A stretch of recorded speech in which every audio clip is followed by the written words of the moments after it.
سوره زلزال یعنی زمین جنبی در مدینه نازل شد. 8 آیت است. بسم الله الرحمن الرحیم. به نام الله بخشاینده مهربان.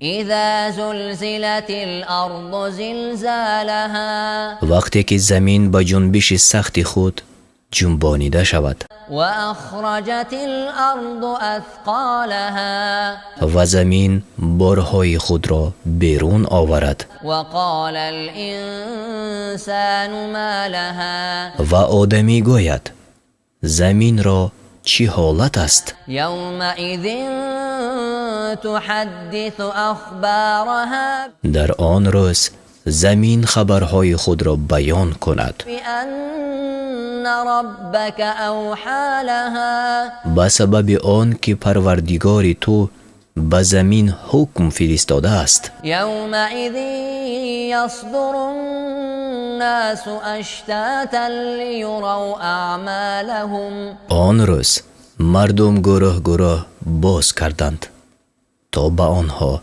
جزای اعمالشان نمایانیده شود. فمن یعمل مثقال ذره خیرا یره پس هر کی همسنگ یک ذره عمل نیک کرده باشد آن را ببیند. و من یعمل مثقال ذره شرا یره و هر کی همسنگ یک ذره عمل بد کرده باشد آن را ببیند.